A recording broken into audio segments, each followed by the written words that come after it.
You're listening to Playcallers. New episodes dropping every Tuesday at 3:30 p.m. Central Time. Available to stream across all platforms. Also, be sure to check out the Tigers Den podcast. New episodes dropping every Monday at 3:30 p.m. Central Time. Available to stream across all platforms.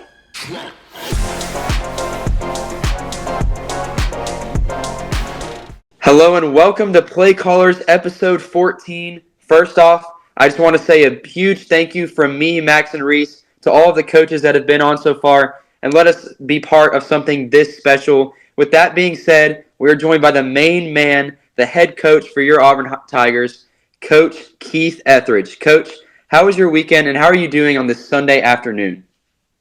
Doing great practicing this weekend, but man, doing great.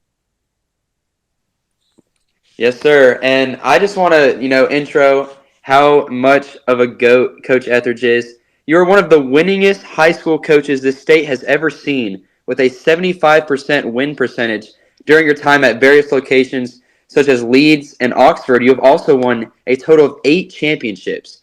With that being said, how do you get your players to compete at the highest level every single day? And what is the difference in winning, say, in a 3A class to a 7A class? Is there a huge difference there? Well, you know, 3A class, you have a lot of guys going both ways. You have a lot of guys who are doing multiple things. At a 7A class, you got guys who, as we have, those kids get to specialize a little more. So I think that it's a little bit different, but it's hard to win state championships anywhere in any classification, and if you're winning state championships, are even in the top, 8-4, getting in the Final Fours and Elite Eights and stuff like that, you're doing things the right way, I think. Yes, sir. And how do you get your players to compete at that level every single day of, state championship level, the Final Four level, just really making the playoffs in a huge, stacked Region 2? How do you get your players to do that? Day in, day out, we tell our kids, and our kids are the same way. I tell the guys all the time, we're not going to accept anything but the best. We want your best. We want to be, it's a lot better when if you're to lose a game, you go off that field knowing that, hey, I gave everything I had. And that's what our kids do. Our kids live and breathe it. They love it. They buy into everything that we're doing and we're saying, and it shows on the field. We may get out athleted sometimes. People may have some guys who are a little more athletic than us, but I feel like our kids play harder than mostly every team we play. Yes, sir. I feel like coaches do a great job too of just keeping those guys on the. You don't want to get too high or too low. You want to hit your peak toward the end of the year. Yes, sir. And I'm going to move into a little bit of a different question, talking about more player focused. What would you say this class of 2024 seniors meant to you, and what players would you say you had just an unbreakable relationship with? Well, there's a lot of guys on this team that I had a great relationship with. We had two guys who were coaches' sons. You got Tyler McKennell and the coach's sons. Had a really good relationship, and JR and Chai Holder. I think that there's a lot of different guys that Caleb Pitts, Caleb Pitts is just a junior. I got to Deuce, all those. I feel like White Trexler, Griffin McLean, Gibby, Cody Palmer. Definitely, I would say Ian Nation is probably this relationship, because I've known Ian since he was, 5 or 6 years old. So Wow, that's awesome. all those guys are super special to me. All those guys have been great, these last 3 years. And Trey Marcus Webb just came on this year. Got a good relationship, really good relationship with him. He's a great young man, great football player. He was injured a little bit this year, and so one of the things that London Carter's our holder, by the way. I didn't say his name, but Dang. I feel like a really good relationship. Tyler Flakes, I could go on and on with all those guys, but as a coach, when you're around these guys so much time, sort of feel like they're your own kids, and you really. And they're wrong, and you love up on them when they're right. So I feel like that this senior group has brought so much to Auburn High School. Yes, sir. And that last part, when you said, you got to be tough on them, but you can also form relationships with them. I wanted to actually ask, what is your coaching style, and how do you find the balance between being a mentor, being, really a father figure for some of these players because they spend so much time with you, but also, constructive criticism, put them in their place, excuse me. I don't know why I just said a TH on that. But, also coach them and be strict on them so that they can play to the best of their ability. A lot of coach, the guys, they know when I get upset that, okay, if Coach Etheredge is upset, it's time to get serious. We got other coaches on staff who keep them in line, on a regular basis. Coach Wide, Coach Goolsby, those guys. Tense and really, really focused and really passionate about what they do. Goes with it. Stay intense all the time. I try to stay lighthearted with the guys, joke around with them, have a good time, but like I said, there's times when, as a coach, you have to say, all right, playtime's over. Let's get to business. Let's make sure that we're doing everything the right way, because the process is what makes you really good. The practice, the workouts, all those things. And I was telling those younger guys this year, because you don't want to feel this feeling anymore. You want to make sure that you do everything you're supposed to, and try to be one of those last teams on that final night. And there's nothing better than holding up that blue map and passing it on to the kids. Yes, sir. And thank you so much. And I'm going to send it over to my co-host, Max Mesman. He's got a few questions for you. Thank you so much, Coach. Yes, sir. No problem, bro. All right. Good afternoon, Coach. I'm going to ask you just a couple of questions, 4 questions here.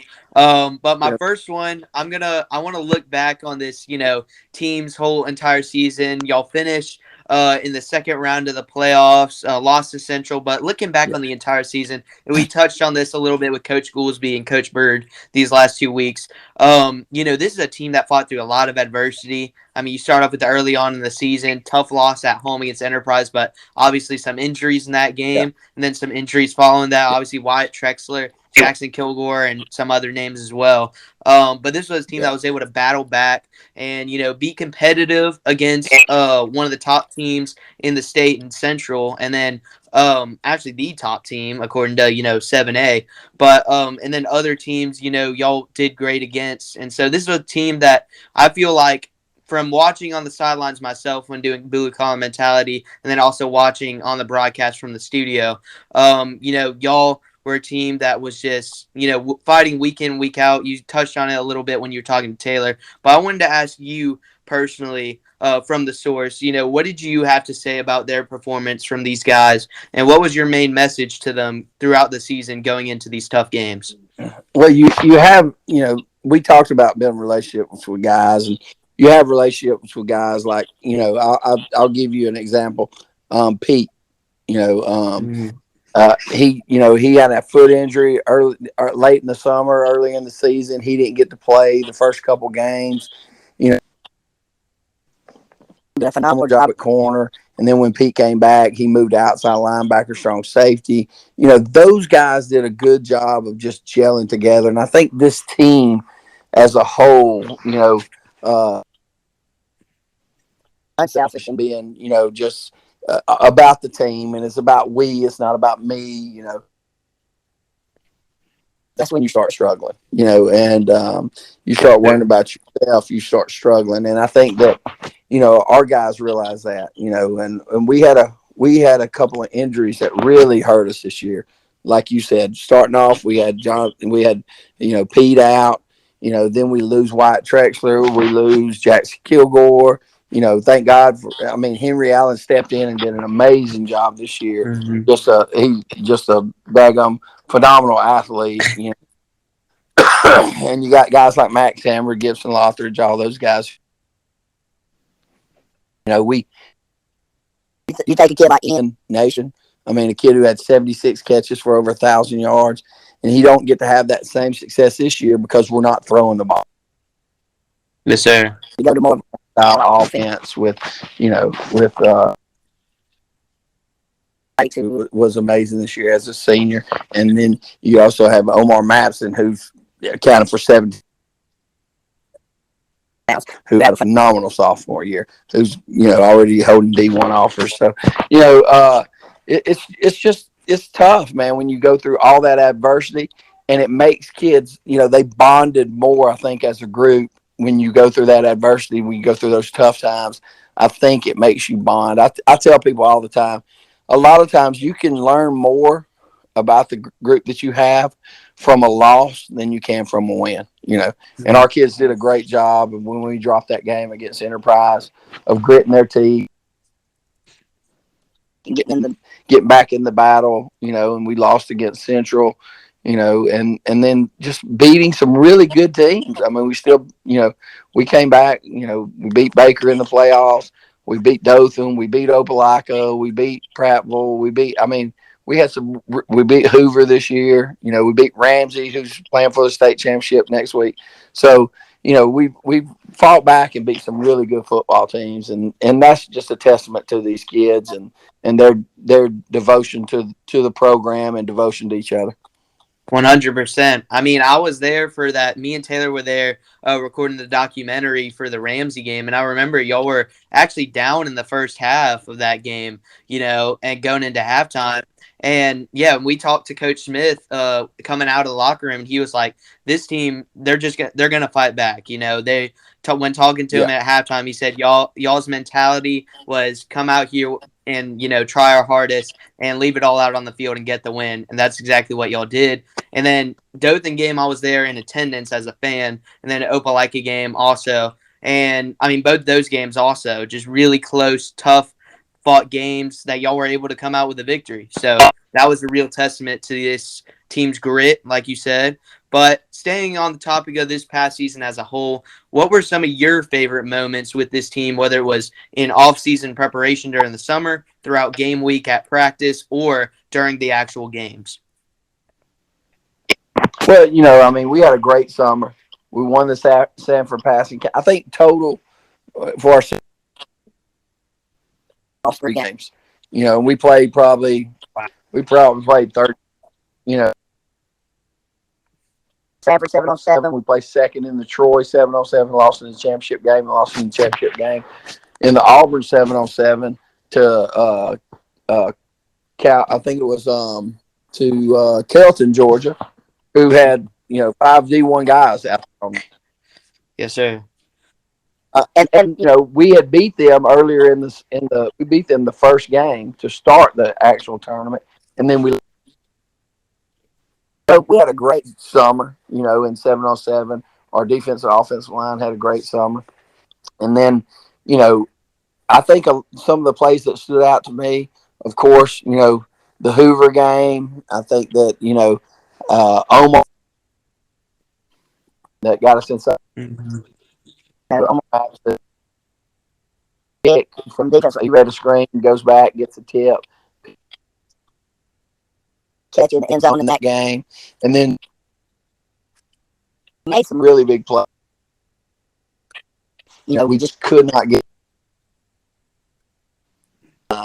so good at that. I remember those turnovers. I remember Yes, sir. Stopped by Pete. in overtime against Dothan. In double overtime, he comes up and makes that stop when they go for the 2-point conversion. I remember the huge the Henry Allen, the Griffin McLean on the fourth down play in Opelika. So A lot of people remember that. Yeah, a lot of big plays this year. I mean, you take it.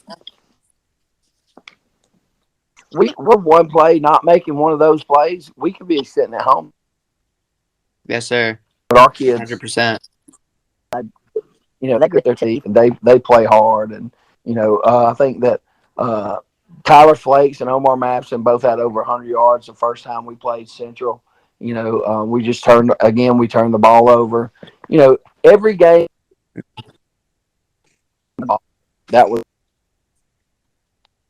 we did win. The 2 against Central, we turned it over and they scored points off those turnovers. And the game against Enterprise, we had 4 turnovers and 3 of those 4 were points. Yes, sir. Against really great runs by Omar Mapson in that Baker game. I remember Jace against who was that again? It was against Dothan. We almost I think it was Dothan. Yeah, and Ian Nation made some huge plays this year. Cody Palmer had some really good catches against Hoover. We needed a big play in a game. I think we were playing Percy Julian. It's pretty close to start with. And Gibson Lothridge, Henry Allen, we ran a little flea flicker. Henry Allen throws it to Gibson Lothridge. He scores a touchdown. So there's a lot of guys who made some big plays for us this year. And all those, I tell guys all the time, when we go out here on this field, I want y'all to make memories. That's going to last you a lifetime because this is the best time of your life, especially you seniors. Make those memories that are going to last you a lifetime.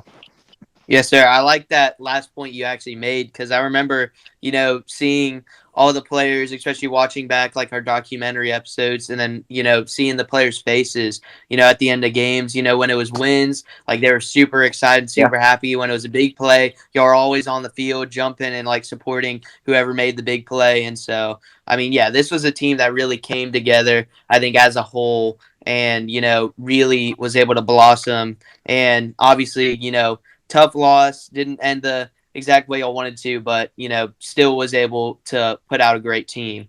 And then going into this upcoming offseason, what is the message to the returning players going into next season? And what are y'all most excited about when it comes to getting back on the field next August? I think we got a good group coming back. I think that, guys up front that can help lead us, on the offensive line, we got Hugh Potiphar back. We've got Clem Walmack back. We got Aiden Platt back. We got some other guys that were a little banged up. That's going good job. Trenton Pritchett played a whole lot this year. He's picked up some big D1 offers. I think that you got, you got Omar Madison back, who, like I said, accounted for 1,700 yards this year. You got Jackson Kilgore back. You got Askew and golly, what's the 10th grader's name? Antonio Welch. Yes, sir. On the defensive side, you got Ty Hudson, or starting linebacker. He's back. You have up there on the defensive front, good guys back. You got Key. I mean, I think he'll do a really good job. You got a 10th grader, CJ, who's going to have a big career. Really good year this year as a 10th grader. Came back off of a knee injury toward the end of the year and played great. A lot of guys back there, over on the defensive side. And like I said, the offensive side, you got a lot of weapons. Excited about message is, there's only one team that's going to be happy at the end of the year.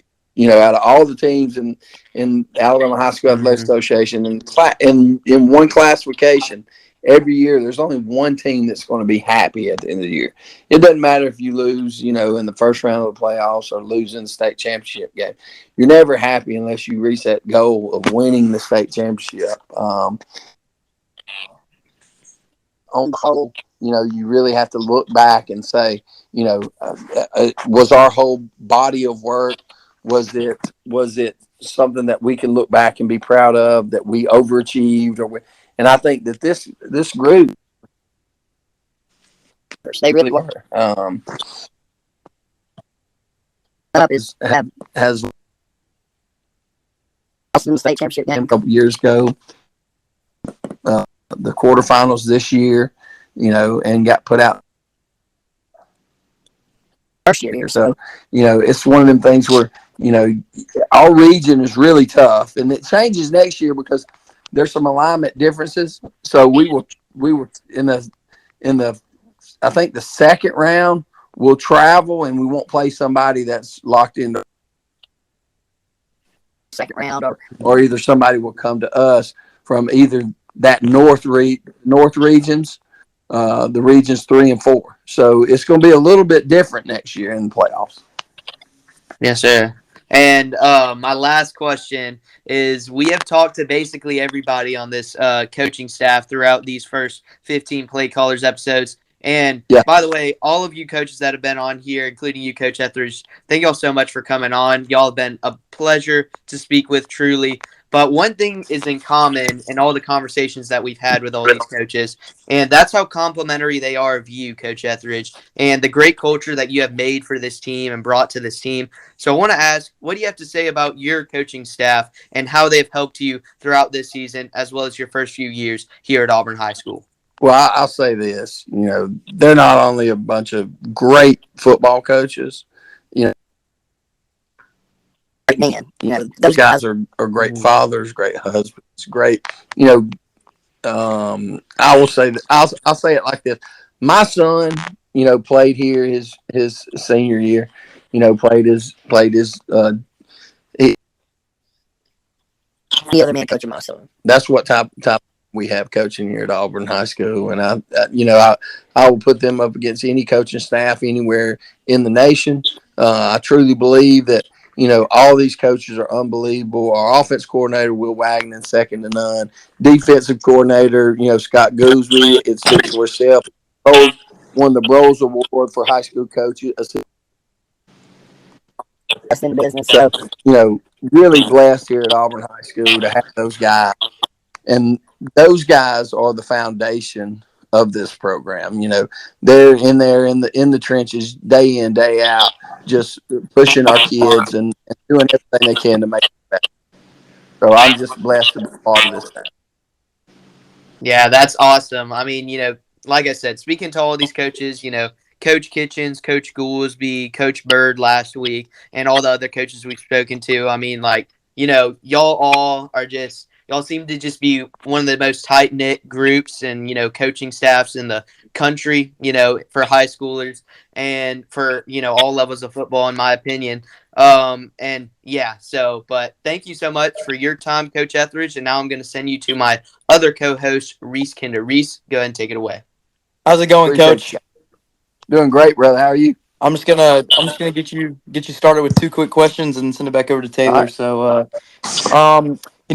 have you guys been working on some things to prepare for next season now, or are you guys just gonna wait until next semester to start working on some of those things to get ready for August?